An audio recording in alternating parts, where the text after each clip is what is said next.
Assalamualaikum warahmatullahi wabarakatuh. Selamat sore pemirsa Red Bengkulu dimanapun berada. Pada sore yang cerah hari ini kembali lagi bersama saya Riki Dwi Putra, pemimpin redaksi Harian Rakyat Bengkulu.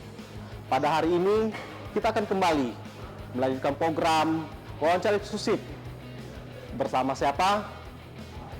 Pasti kali ini tidak kalah menarik. Beliau adalah perempuan muda, sukses, cantik, cerdas, dan juga tentunya mempunyai magnet yang kuat ke depannya untuk menyongsong pembangunan di Provinsi Bengkulu yang lebih baik. Siapa dia? Beliau adalah APT Destita Hairil Linsani, Spam MSM. Kita ulas siapa sosok kita kali ini lebih dalam, lebih jauh, dan ini tentunya menarik karena tamu kita yang satu ini orang Bengkulu yang sudah berkiprah melanglang buana luas di negeri orang. Kita tanya aja langsung. Izin Mbak Destita untuk kita sama-sama buka masker, tetap menjaga protokol kesehatan. Biar enak, lebih enak ngobrolnya, lebih santai, lebih rileks. Ya, ini di tengah-tengah kita telah ada Mbak Destita. Selamat sore Mbak Destita. Sore Pak Riki, Pak Heru, apa kabarnya? Iya, kami baik, alhamdulillah. Alhamdulillah. Ya, kita tetap semangat. Kayaknya jangan bapak lah. Kalau di Jawa Mas, di sini abang bisa. Boleh, Abang Heru. Abang Heru. Oke, baiklah. Kalau boleh tahu, ini namanya cukup panjang, Destita Hairil Linsani. Kok boleh tahu kalau akrabnya kita boleh panggil siapa? Mbak Tita Boleh. atau Mbak Desti? Banyak ini atau Mbak Sani? Iya, Ini lebih akrabnya kita panggil apa nih? iya boleh lah. Namanya ada Destita Hairil Linsani. Iya. Biasanya sih dipanggil Tita, Tita. Mbak Tita. Mbak Tita. Atau mungkin Destita juga boleh, terserah. Katanya memang nama panjang ini punya makna Mbak Tita. Boleh dijelasin dong?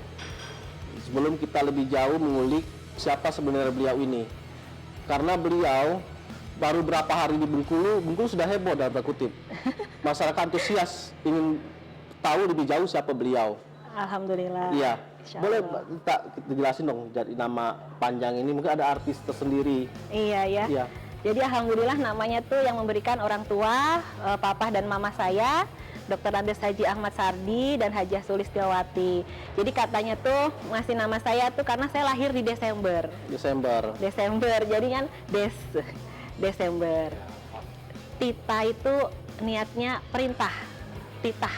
Tita. Jadi ada anak lahir di bulan Desember, didoakan supaya bisa memberikan perintah, jadi pemimpin ke depannya, doa orang tua. Kemudian Hairil Linsani. Jadi ini jarang orang yang pertama kali bertemu dengan saya menyebutkan dengan tepat Hairil Linsaninya itu. Iya. Susah kan, agak susah ya. Ya. Dan kayaknya kan Mbak ini kan orang Bengkulu nih, mungkin pemirsa rakyat Bengkulu juga banyak yang bertanya-tanya. Bengkulunya itu di mana? Bengkulunya di mana? Nenek. Bengkulu Utara atau di selatan atau gimana? Mungkin bisa dijelaskan lebih jauh. Mungkin siapa tahu ada teman-teman kita yang satu desa. Iya. Bisa dijelaskan. Iya. Jadi alhamdulillah tuh papa lahir di Seluma, Alas Maras. Alas Maras. Jadi Kembang Mumpo, Bengkulu Selatan. Kembang Mumpo ya deket situ. Seluma ya? Seluma. Kalau kemarin Kabupaten Bengkulu Selatan. Iya, Memecahan sekarang dia Seluma. Alas Maras, Kembang Mumpo, Seluma. Lahirnya di sana atau gimana? Itu papa yang lahir di sana. Kemudian papa merantau ke Semarang, bertemu dengan mama, dan saya lahirnya di Semarang. Oh, lahir di Semarang. Lahir di Semarang, kemudian SD di Semarang. Ya. Kemudian SMP di Semarang, SMA Semarang. Kemudian melanjutkan juga sekolah di Jakarta. Ya? Alhamdulillah ikut UI, ya? ujian masuk dulu perguruan tinggi. Cita-citanya tuh sebenarnya papa juga punya cita-cita dulu waktu merantau, pengen masuk UI, Skalu dulu ya ujiannya namanya. katanya nak, ya maklumlah mungkin kurang berhasil waktu itu. Dia nanya kalau mau masuk sekolah nih di UI Jakarta bisa belajar, alhamdulillah rezeki masuk ke sana. Iya. Tahu? Masuk 2001. Jadi pemirsa, Mbak Tita ini juga dikenal masyarakat Bengkulu adalah seorang pengusaha yang sukses di perantauan. Di usianya yang masih muda, 30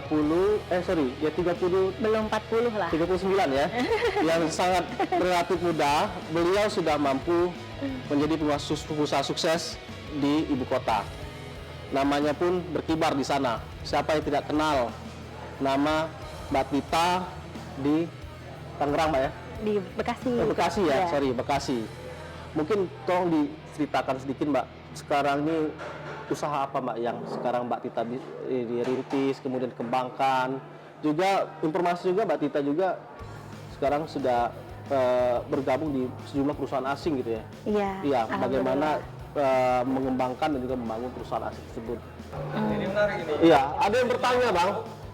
Mau nggak kira-kira beliau udah tahu jejak rekam beliau, mau nggak katanya bergabung sama partai kami, kemudian mau nggak dia dimajukan jadi wakil? Pelan-pelan kita ulas dari awal dulu kiprahnya beliau.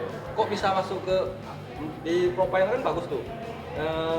Sempat bergabung, mungkin sekarang masih di perusahaan-perusahaan Masih di ya, level Asia. masih.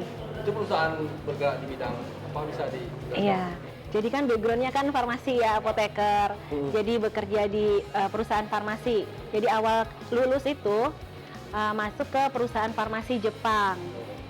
Hampir 12 tahun lah di perusahaan farmasi Jepang dari awal lulus. Kemudian banyak memegang beberapa divisi. Sampai akhirnya dipercaya untuk mengembangkan namanya Business Development and Operation untuk di wilayah Asia Tenggara juga. Jadi alhamdulillah dipercaya memimpin untuk cabang Singapura, Malaysia, Hong Kong, seperti itu. Usia waktu itu berapa, Mbak? Berapa ya? Mungkin masih 34 atau 35 tahun. Keren ya? Keren, Bang. Tesnya gimana? Tes masuk normal atau gimana? Kebetulan normal masuk, maksudnya istilahnya wawancara seperti itu. Karena sebelum bergabung di perusahaan farmasi Jepang, saya juga bergabung di NGO Jepang, yaitu Japan International Cooperation Agency, jadi JICA. Sebelumnya saya sering ke Bengkulu karena programnya JICA itu dari pemerintah Jepang membantu puskesmas Bengkulu dan juga puskesmas pembantu bersama Departemen Kesehatan dan Dinas Kesehatan.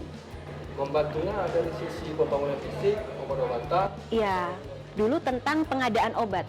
Bagaimana mengadakan obat yang baik dari pusat, kemudian ke provinsi, ke kabupaten, seperti itu. Iya. Jadi Shopping obat atau Jadi bagaimana merencanakan pengadaan obat. Jadi obat yang baik itu yang jumlahnya seperti apa, nanti yang perlu yang bagaimana diajarkan di ini sampai puskesmas. sekarang masih? Itu 2 tahun ketika saya lulus. ya. Setelah lulus, kebetulan saya ingin lebih berkembang lagi di perusahaan farmasi, maka saya bergabunglah ke perusahaan farmasi Jepang. Nah itu tadi kalau misalnya lulusnya Pusat kantornya di Jakarta. pusatnya di Tokyo sama Tokyo. Osaka, tapi saya dipegang yang ada di Jakarta. Oh, Jakarta. Ini kalau sudah Jepang di salary-nya lumayan. Boleh tahu berapa itu?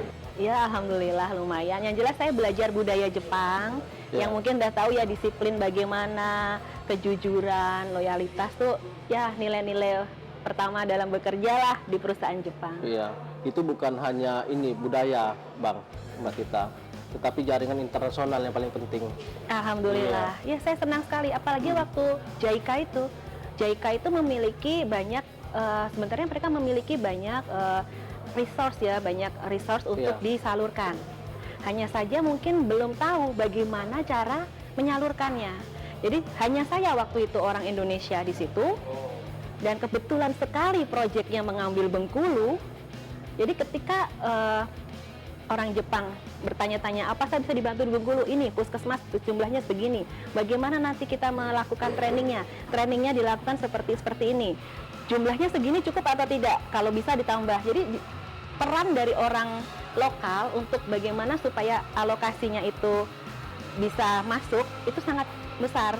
Jadi kalau nggak ada orang lokal yang memperjuangkan bagaimana itu bisa kita dapat, mereka akan nggak tahu itu bahkan. Jangan-jangan sampai Bengkulu masuk dari program perusahaan atas bisikan Mbak juga tuh. Ya, Karena kebetulan ya saya bilang waktu itu ada 2 provinsi, Bengkulu dan Lombok, seperti itu. Oh, berarti peran serta Mbak Tita juga sebagai putri daerah Bengkulu kan? Iya. Mungkin kalau tidak ada orang Bengkulu, mungkin program itu nggak masuk Bengkulu Mbak ya? Karena kan dari nasional cuma 2 ya, Lombok, Bengkulu. Iya, jadi kemarin provinsinya ditunjuk Bengkulu dan Lombok. Alhamdulillah waktu itu sih saya merasa inilah peran kita ya sebagai orang Bengkulu yang mempunyai akses di pusat Ya. dan juga di internasional supaya membawa resource ataupun yang ada di sana untuk dibawa ke kota Bengkulu. tahun berapa itu? Pas banget, saya belum wisuda waktu itu, sudah disuruh bekerja 2006 Agustus saya ingat. Di belum wisuda, waktu itu saya bilang saya belum wisuda, bagaimana saya mulai kerja, boleh langsung mulai kerja. Jadi belum wisuda waktu itu udah mulai kerja. Ketika program-program kira-kira daerah mana yang perlu dibantu, setelah riset Bengkulu dan waktu itu di Lombok. Ini kalau kota masyarakat Bengkulu Camkoha Mbak. Camkoha. Belum selesai wisuda tapi sudah dipercaya oleh perusahaan asing ya? Iya, di JICA. Jepang. International Cooperation Iya, Agency. untuk mengelola perusahaan, kemudian bagaimana merealisasikan program-program dari perusahaan asing tersebut, salah satunya di Provinsi Bengkulu. Iya, alhamdulillah. Karena tidak gampang untuk mendapat kepercayaan itu, Mbak ya. Iya. Nah, setelah dari perusahaan itu kemudian Iya, alhamdulillah hampir 13 tahun di perusahaan Jepang dan mendapat kesempatan waktu itu untuk pindah ke perusahaan yang basisnya di Amerika, di Chicago. Jadi Dengan background usaha yang sama di bagian farmasi, obat-obatan. sampai sekarang. Alhamdulillah sampai hari ini masih. Itu apa pusat kantornya di Jakarta? Kalau kantor pusatnya tuh di Chicago, Di Indonesia. di Indonesia di Perwakilan Jakarta. Iya, di Jakarta. Di sana. di Jakarta. Iya. Nah, ini ada lagi pertanyaan ini, atensi pertanyaan dari masyarakat. Sekarang datang ke Bengkulu, memang udah sering kan? Iya, Tapi sering. sekarang Karena ini tempat nenek ya. yang bikin cukup heboh sekarang ini. Nah, kira-kira dalam rangka apa nih Mbak? Biar masyarakat kita Bengkulu ini yang bertanya-tanya ini, ini tahu dalam rangka misalnya ada A, B, C, D, E kan? Ya mungkin Mbak dijelasin Mbak. Iya. Iya. Kalau ke Bengkulunya sering ya? Sering ya? Yang kali ini kan tanpa bocoran juga orang tuanya lengkap datang semua. Oh iya. Iya. Ada misi-misi khusus Mbak. Oh, kalau sebenarnya tuh hari Minggu lalu, Sabtu Minggu itu sepupu menikah. Sepupu menikah di Seluma. Di Seluma. Jadi ya kita silaturahmi lah hadir dan juga ya sebenarnya datang ke Bengkulu sering sih. Jadi nggak hari ini aja gitu, nggak minggu ini aja, sering. Memang hebohnya sekarang ya. Nah kebetulan karena memang kita ada silaturahmi ya, ada beberapa silaturahmi seperti itu. Karena yang bikin heboh itu kalau silaturahminya sama orang-orang biasa ya biasa aja. Silaturahmi ini orang-orang yang berkiprah di ranah politik gitu kan, jadi lebih ini dia lebih luas. Iya, memang Atau jangan-jangan kalau saya diskusi juga kan, sebelum saya diskusi sini Bang, saya diskusi juga sama rekan-rekan pengusaha, kemudian juga ada rekan-rekan juga dari politik. Katanya Mbak Tita ini punya magnet yang kuat. Jadi pertanyaannya Mbak, betul atau tidak? Banyak masyarakat yang menginginkan Mbak Tita tinggal di Bengkulu. Nah, alhamdulillah, insya Allah. tinggal ikut ikut menentukan kebijakan lah Dalam rangka untuk berkontribusi dalam pembangunan di Provinsi Bengkulu. Karena kan Mbak Tita di ibu kota, kemudian skala nasional sudah sukses.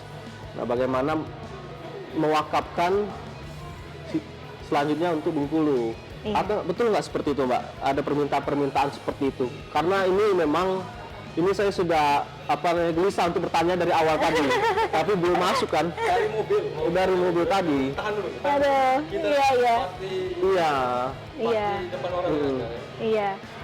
Ya, mungkin bisa dikatakan ya, dari ayah, dari papa, itu kan memang asli Seluma. Beliau merantau udah 40 tahun lebih di Semarang. Iya. Beliau karena asli Seluma, dan kita juga sering pulang lah ke Bengkulu, kan sering pulang melihat perkembangan Bengkulu, dan papa tuh ingin membangun Bengkulu sama seperti, tapi kalau papa sudah cukup usianya dan saya juga alhamdulillah masih muda, jadi memperjuangkan Bengkulu untuk menjaring aspirasi masyarakat lah, untuk menjadi penjembatan aspirasi masyarakat untuk di ibu kota atau bahkan nanti di dunia internasional. Karena saya sih berharap mudah-mudahan dengan pengalaman yang saya punya, apa yang bisa saya bantu untuk Bengkulu sama-sama, apa yang bisa saya perjuangkan, bisa nanti sama-sama lah ke pusat, ataupun cita-cita saya tidak hanya sampai ke pusat, justru ke dunia internasional dengan pengalaman sebelumnya yang pernah saya miliki. Beliau bisa mampu menarik investasi Jepang. Ya. Iya. Terbukti ya. Sudah Jepang itu salah satu negara dengan teknologi terhebat di dunia. Bayangkan kalau misalnya investor-investor Jepang banyak didatangkan Mbak Tita ke Bengkulu. Amin, insya Allah. Ya, satu lagi catatannya ini Mbak Tita. Kalau saya ngambil benang merahnya, ini kan Mbak Tita pertama itu berdasarkan banyaknya keinginan masyarakat Mbak Tita kembali, yang pertama. Yang kedua, dijawab tadi. iya, niat Mbak Tita saya lihat tadi saya kira sangat tulus dan sangat mulia. Insya Allah. Biasanya niat mulia itu diijabah. Amin ya robbal alamin. Insya Allah yang Tapi terbaik. yang jadi pertanyaannya adalah karena 2024 itu banyak ada DPD, ada DPR, bahkan di Batu ada pilkada serentak di Provinsi Bengkulu. Iya. Ada yang kabarnya informasinya ada yang meminta Mbak Tita untuk menjadi wakil. Kemudian juga ada yang partai minta Mbak Tita maju di partai untuk di Senayan. Ada juga keinginan dari fans. Nah, ini fans ini Mbak penting Mbak. Menginginkan Mbak Tita untuk maju di PDRI. Itu fans itu kan masalah itu. Kira-kira Mbak Tita. Tapi Mbak Tita nggak menjawab nggak apa-apa Mbak Tita. Nggak apa-apa. Iya. Ya. Yang penting itu adalah tadi niat yang tulus tadi kan. Insya Allah. Ya, bagaimana membangun Bengkulu. Mungkin Mbak Tita nanti melihat in real time, waktu nanti yang tepat ketika melihat dinamika politik yang ada di Provinsi Bengkulu. Iya, insya Kira-kira gimana Mbak Tita? Kalau mau dijawab juga ya kita sangat senang. Kalau misalnya nggak dijawab juga nggak apa-apa, kita senang juga. Ini menjadi pertanyaan besar nanti ketika di 2024. 2023 itu sudah verifikasi nama ke KPRI. Iya. Artinya 2022, artinya tidak sampai 1 tahun lagi untuk menentukan sikap politik. Gimana Mbak Tita? Iya, iya.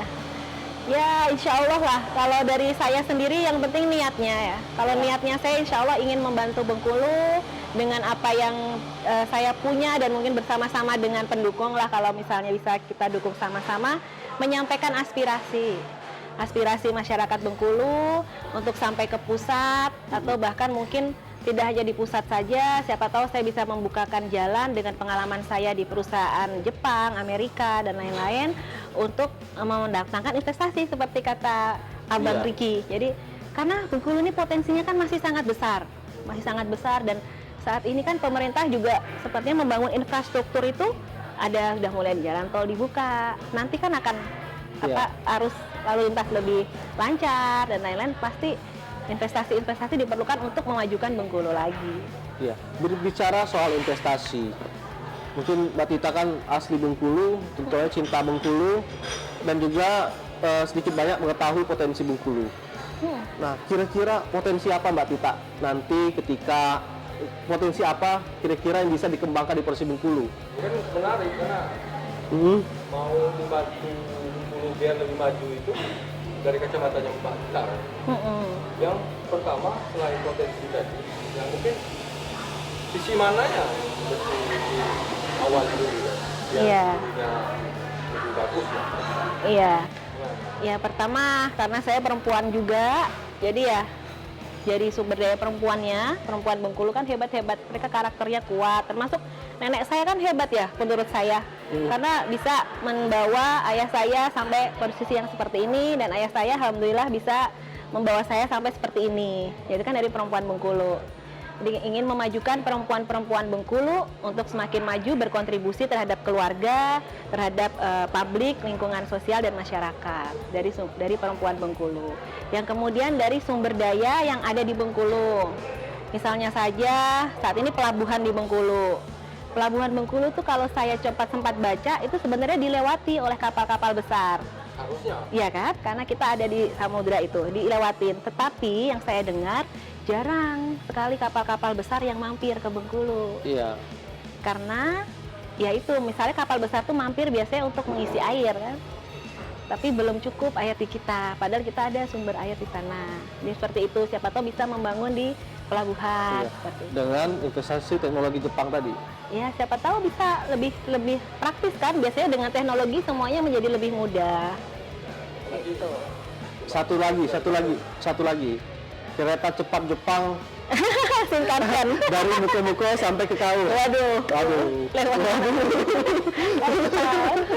Lewat. Tergantung jembatannya juga kan. Iya. Ya. Tadi Bang, ini adalah soal trust. Ini yang sulit dicari. Sebenarnya Mbak Tita ini sudah mempunyai trust dari perusahaan ini, asing itu sudah sangat besar. Salah satu ketika belum lulus kuliah sudah dipercaya dengan jabatan strategis, dengan program-program besar. Nggak gampang tentunya dapat posisi itu kan. Iya, alhamdulillah. Iya. Mungkin yang pertanyaannya Pak Riki tadi belum dijawab. Iya, ini maaf nih saya sela-sela terus karena saya ini semakin banyak pertanyaan. Jadi semakin banyak juga yang saya sampaikan Mbak Tita. Iya, saya satu Mbak Tita. Khawatirnya ketika sudah dialog selesai, kemudian saya publish, Iya. ternyata saya nanti diterima pertanyaan sama dari pemirsa kita, dari pembaca kita Rakyat Bengkulu. Saya takut seperti itu. Jadi saya ketika mewawancarai, terutama banyak atensi pertanyaan tadi, harus saya luapkan semua kan. Iya. Setelah itu beban saya lepas, nggak ada lagi. Sebagai penyambung ya, Iya. dari ini masyarakat Bengkulu. Ya silakan Mbak Tita. Ya, terima kasih.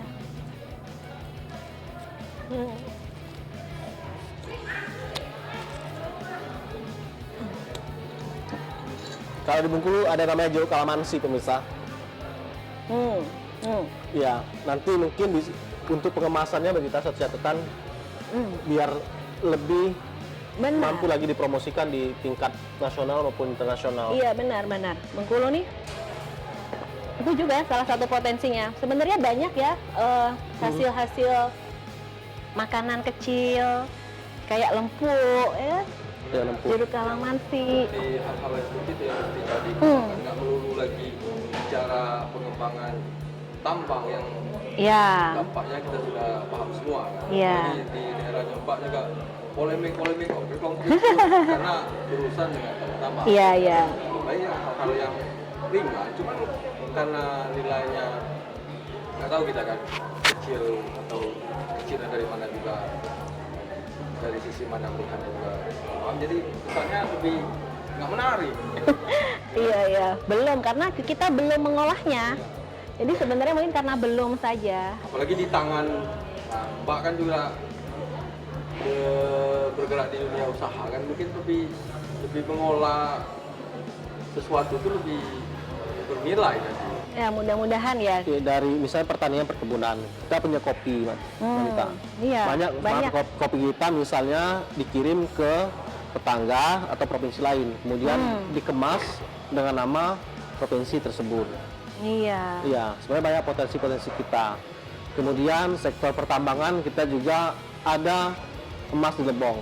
Nah, hasil laporan khusus kita terbaru ini, itu emas di Seluma itu lebih besar potensinya dibandingkan Freeport.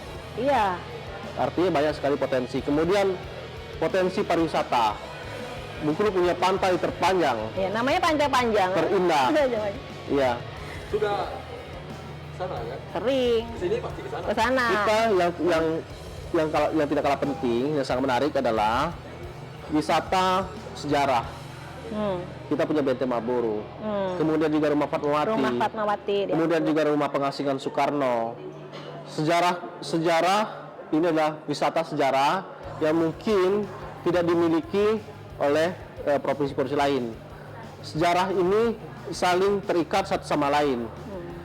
Ketika Bung diasingkan, kemudian bertemu dengan Fatmawati, bagaimana kemudian menikah, kemudian menjadi ibu negara pertama, kemudian juga menjahit bendera, itu yang tidak dimiliki oleh provinsi lain. Artinya banyak sekali potensi-potensi yang ada di provinsi Bengkulu, betul tak?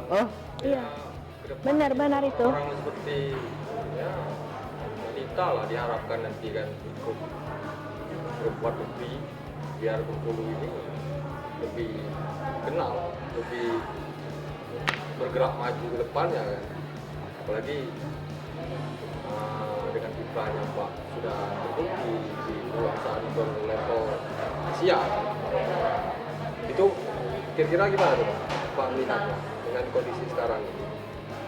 Iya. Pergerakan Bengkulu lah ke depan yang harus di Iya. perbaiki lah. Iya, kalau menurut saya sekarang Bengkulu sudah on track ya, on track. Jadi pemerintah juga sudah sangat baik merencanakan apa-apa saja ya, tadi pariwisata, kemudian infrastruktur dan lain-lain. Jadi kalau misalnya kita bisa lebih agresif lagi bersama masyarakat mendukung, pemerintah memiliki program, yakin saya Bengkulu bakal lebih maju lagi nanti. Yakin saya punya keyakinan karena saya putri Bengkulu ya, putri dari Bengkulu, punya cita-cita merangkul perempuan-perempuan Bengkulu, merangkul masyarakat bersama pemerintah. Kalau kita sama-sama, insya Allah kita bisa memajukan provinsi kita tercinta ini. Betul. Ini menarik, makin menarik. Ini baru wawancara eksklusif, baru pemanasan Mbak Tita, masih panjang. Enggak, cuma bercanda. Apa adanya. Artinya tadi sudah sampai mulai dari perjalanan nama sudah jelas, nama arti. Kemudian garis terah keturunan dari asal udah jelas. Kemudian perjalanan panjang beliau hingga sukses sekarang sudah dipaparkan oleh beliau. Kemudian juga rencana politik beliau agak sedikit samar-samar. Kita tunggu, ini semakin menarik. Karena kalau misalnya disampaikan sekarang nggak menarik lagi, dan juga beliau sudah sangat pintar saya kira untuk membaca peta politik ini. Memang ini secara ini lebih baik memang nanti Mbak Tita ya. Insya Allah nanti. Tunggu saja, sesi saja. Benar kan Pak? Sudah banyak tawaran ini. Alhamdulillah, karena dengan demikian kita punya rencana sama-sama lah ya untuk ke Bengkulu, insya Allah. Tinggal lagi kan memilah dan memilih mana yang terbaik, mana yang lebih oke kan? Ya, ada sedikit lagi ini mungkin yang sesi terakhir pertanyaannya, bukan pertanyaan, diskusi. Sekarang masa pandemi Mbak Tita, banyak juga korban sejak dari 2020 kan yang meninggal dunia, kemudian yang sakit yang meninggal dunia. Kemudian yang jadi pertanyaannya ini kan bagaimana sebagai perempuan atau wanita, peran perempuan menghadapi pandemi ini sangat penting karena kalau di keluarga itu perempuan ini adalah pilar utamanya. Benar sekali, Pak. Karena di rumah bersama anak. Kalau perempuannya sudah sakit, rumahnya juga sakit. Iya. Kalau bisa dibayangkan kalau perempuan yang nggak kuat kan? Iya. Karena Jadi kita seperti apa sentral. Mbak kita jadi peran perempuan di masa pandemi ini? Iya. Ini baru masuk ke tema ke wawancara eksklusif ini pemirsa. Iya, benar. Kalau perempuan itu kan sentral keluarga ya. Jadi peran perempuan di keluarga, terutama yang menurut saya pribadi sebagai perempuan di keluarga, menjaga keseimbangan di keluarga. Keseimbangan di keluarga dalam pandemi. Dan menjaga kesehatan keluarga pasti karena di pandemi. Karena kita harus mengingatkanlah seluruh anggota keluarga bagaimana menjaga kesehatan, makan yang teratur, minum vitamin, menjaga protokol seperti itu. Juga keseimbangan dengan mental ya. Ya. Tidak hanya dengan ekonomi, mental terutama. Karena kan pandemi kita di rumah. Alhamdulillah kita bisa lebih dekat dengan keluarga. Betul. Tapi kadang-kadang kan pasti ada titik jenuh ya. mama bosan di rumah atau bagaimana seperti itu, tapi tetap harus di rumah. Itu kita harus pintar-pintar lah peran perempuan untuk menjaga supaya di keluarga itu tetap seimbang, tetap sehat, sehat fisik, sehat mental, ekonomi. Anak ada 2. Berarti Sama seperti keluhan emak-emak lain lah. Iya. WFA dan WFO. WFH. PTM 50%. Benar. Terdampak juga atau gimana? Si ikut mengeluh juga? Kalau ya pastilah kan, karena biasa anak-anak sekolah belajar sama guru. Kalau sekarang kan kita bekerja di rumah, anak sekolah di rumah. Jadi apa-apa kita tetap harus mengajarkan anak-anak juga jangan sering-sering main gadget seperti itu. Kita harus memberikan nasihat. Jadi peran kita tuh sangat penting lah untuk mengontrol, menjaga keseimbangan di rumah, baik dari sisi kesehatan, sisi mental, dan lain-lainnya. Iya. Jadi kunci sukses Bang, kalau lihat dari benang merahnya, sukses karir Mbak Tita ini, kemudian sukses dalam menjaga keluarga. Amin, insya Allah. Iya. Jadi silakan nanti pemirsa ketika mendengar apa yang disampaikan beliau ini, kalau ragu silakan bertanya langsung. Saya yakin sudah semakin yakin sama beliau untuk memantapkan hatinya. Ya kalau ini kan mau akses langsung kan sudah dipaparkan juga tadi ya. Tanah kelahirannya di Kemangkuko, Ayah, di iya. Kabupaten Rumah, Iya. si nenek yang Papa, nenek di Seluma, papa lahir di Seluma. jadi kira-kira nggak jauh kan, memang orang tua sendiri nggak ragu-ragu lagi kita ini datang-datang dari mana gitu, nggak ngaku orang tua aja atau gimana, sudah terbukti ya. Iya. Iya. Baik pemirsa, Rakyat Bengkulu, diskusi ini sangat menarik dan juga Mbak Tita juga kita dengar tadi juga sangat supel, tidak ada pertanyaan. Mungkin diskusinya sampai di sini Bang, karena tinggal waktu dan juga kegiatan-kegiatan Mbak Tita. Karena dalam waktu ini beliau akan menghadiri undangan informasinya. Undangan. Mbak sebenarnya banyak informasinya, undangannya banyak Bang. Undangan banyak, tapi karena waktu tadi harus dipisah satu. Undangan, ya undangan. Ada undangan pesta, undangan politik. Betul nggak? Nggak usah bilang, nggak apa-apa Mbak. Banyak Ya, terima kasih. Terima kasih banyak semuanya. Sudah Alhamdulillah. mau hadir dan juga melakukan wawancara eksklusif bersama Rakyat Bengkulu. Terima kasih juga ini Bang Heru, GM Rakyat Bengkulu Online. Tadi sudah kita melakukan wawancara eksklusif ini. Kita tutup dengan lafaz hamdalah. Alhamdulillah. Assalamualaikum warahmatullahi wabarakatuh. Waalaikumsalam. Nah,